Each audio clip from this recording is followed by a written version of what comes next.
श्री स्वामी समर्थ। आज मी बनवत आहे झणझणीत कोल्हापुरी मिसळ पाव। तर आज मी तुम्हाला मिसळ पावची रेसिपी सांगणार आहे। तर चला तर मग बनवूया कोल्हापुरी मिसळ पाव। मटकी घेतली एक वाटीभर, त्याच्यामध्ये 2 बटाटे टाकले, हळद टाकले, मीठ टाकले, कुकरला 2 शिट्ट्या काढून घ्यायच्या। त्यानंतर गरम मसाला तयार करायचा, जिरे, तीळ, दालचिनी आणि लवंग आणि एक वेलची हे भाजून घ्यायचं। चांगला मसाला करून घ्यायचा। 2 कांदे घ्यायचे, टोमॅटो घ्यायचे, ते चांगले भाजून घ्यायचे। त्याच्यामध्ये आलं लसूण टाकायचं आणि ते सर्व मिश्रणाची पेस्ट करायची।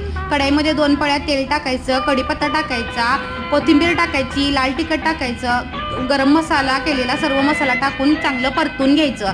चांगलं परतून झाल्यावर त्याच्या चवीप्रमाणे मीठ टाकायचं आणि ते चांगलं तेल सुटूपर्यंत परतत राहायचं। त्याच्यामध्ये गरम पाणी टाकायचं आणि गरम पाण्याला उकळी आली की माझा आवडीचा मॅगी मसाला टाकून घ्यायचा। तयार आहे आपली झणझणीत कोल्हापुरी मिसळ। करून तर